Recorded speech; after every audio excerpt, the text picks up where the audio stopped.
Çox şükür bu günə bu tarixi bizə yazmaq, bu tarixin içində bulunmaq bizə nəsib oldu. Və bu savaşda bizim qardaşımız olan Türkiyənin bizə olan dəstəyi də bizim üçün çox önəmlidir və özəl bir yeri var. Çünki iki qardaş olaraq bu savaşın həm savaş alanında, həm də dünyada bizim yanımızda durması bizim üçün işimizi daha da kolaylaşdırdı. Bu qürur bir ömür yaşarız. Çünki bu bir 30 yıllık bir kan yarasıydı. İstərdik ki olmasın. Biz bunun sülh yoluyla olması için çok uğraş verdik. 30 sənəyə yaxın diplomatik yollarla bunun həlli olması için hem devletimiz bunun için çok uğraşlar verdi. Bir akşam oturduğumuzda yönetmen arkadaşım Cavid Səmədov, bana o zaman Berlindeydim, o Nürnberg'de. Beni aradı, seninle böyle bir şey çekmek istiyorum. Ya sordum nasıl bir şey? Dedi, sadece koşacaksın. Dedim tamam. Yani hemen karar verilmiş, birkaç saat içinde çekilmiş bir kendimiz için aslında çektiğimiz bir kısa bir filmdi.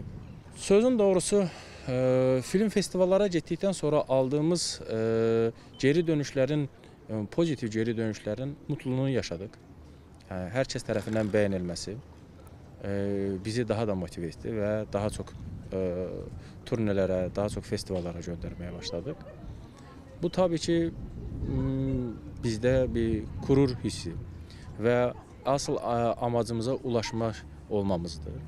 Ve bu filmde göndermek istediğimiz mesaj ulusal olarak insanların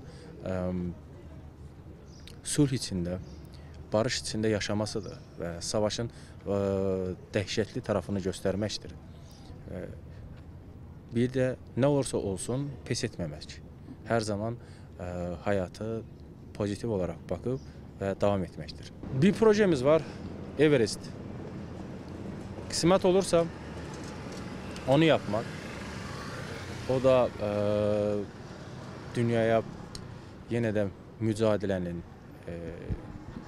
daxili gücün, iradənin təmsil etmək və mübarizə aparmağın, həyatla mübarizə aparmağın yolları, insanların daima mübarizə apardıqları müddətcə həyatda bir nöqtələrə gəlib çata bildiklərini göstərmək üçün motivasyon olsun. Olursa inşallah ileride Everest'e çıkmak ve oradan yine de dünyaya bir salam söylemek. Ne mesaj vereceksiniz dünyaya? Dünya herkese yeter. Barış içinde yaşayın.